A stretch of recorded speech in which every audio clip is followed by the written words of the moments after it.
Ketua Komisi Pemilihan Umum RI Muhammad Afifuddin menjadi sorotan setelah muncul polemik terkait aturan publikasi dokumen Capres dan Cawapres.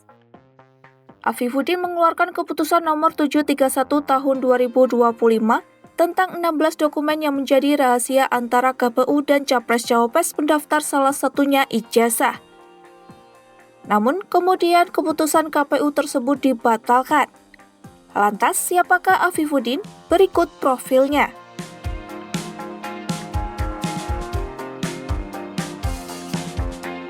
Muhammad Afifuddin adalah pria kelahiran Sidoarjo pada 1 Februari 1980. Ia merupakan alumnus UIN Syarif Hidayatullah Jakarta dan merupakan pengurus besar Pergerakan Mahasiswa Islam Indonesia atau PMII. Sejak muda, Afif terlibat dalam isu demokrasi dan kepemiluan. Ia pernah menjadi relawan pemantau pemilu 1999, lalu menjabat Koordinator Nasional Jaringan Pendidikan Pemilih untuk Rakyat periode 2013 hingga 2015.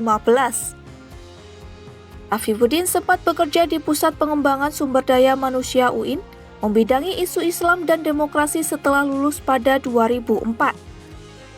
Kemudian ia menyelesaikan Magister Komunikasi Politik di Universitas Indonesia. Afifuddin terpilih sebagai anggota Bawaslu RI pada 2017, membidangi Divisi Pengawasan dan Hubungan Antar Lembaga. Dia pernah duduk di Dewan Kehormatan Penyelenggara Pemilu dari unsur Bawaslu RI tahun 2020 hingga 2022. Pada 2022 hingga 2027, Afif menjadi Ketua Divisi Hukum dan Pengawasan serta Wakil Ketua Divisi Data dan Informasi. Dia kemudian ditetapkan sebagai Ketua definitif menggantikan Hasyim Asyari yang dipecat DKPP pada tahun 2024.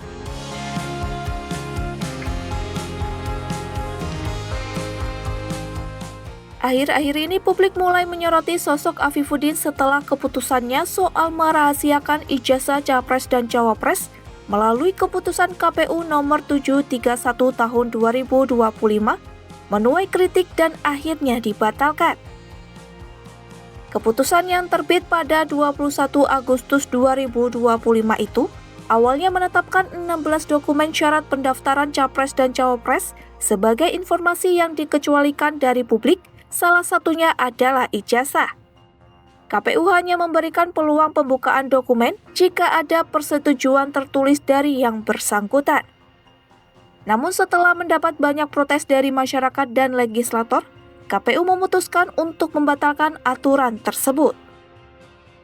Kami secara kelembagaan dari KPU Republik Indonesia ingin menyampaikan berkaitan dengan perkembangan dari keputusan KPU nomor 731 tahun 2025. Pertama, KPU sebagai lembaga publik berkomitmen untuk senantiasa terbuka, inklusif dalam tata kelola informasi untuk pelayanan informasi yang lebih luas serta tidak membatasi akses masyarakat terhadap penyediaan informasi bagi publik. Kedua, KPU dalam dinamika beberapa hari terakhir berkaitan dengan keputusan ini 731 mengapresiasi partisipasi publik, masukan kritik publik dalam memastikan pelaksanaan pemilu yang berintegritas dan akuntabel serta terbuka. Setelah pembatalan, Afifuddin menegaskan KPU akan mengikuti peraturan perundangan yang berlaku terkait akses publik terhadap dokumen syarat pendaftaran Capres dan Cawapres.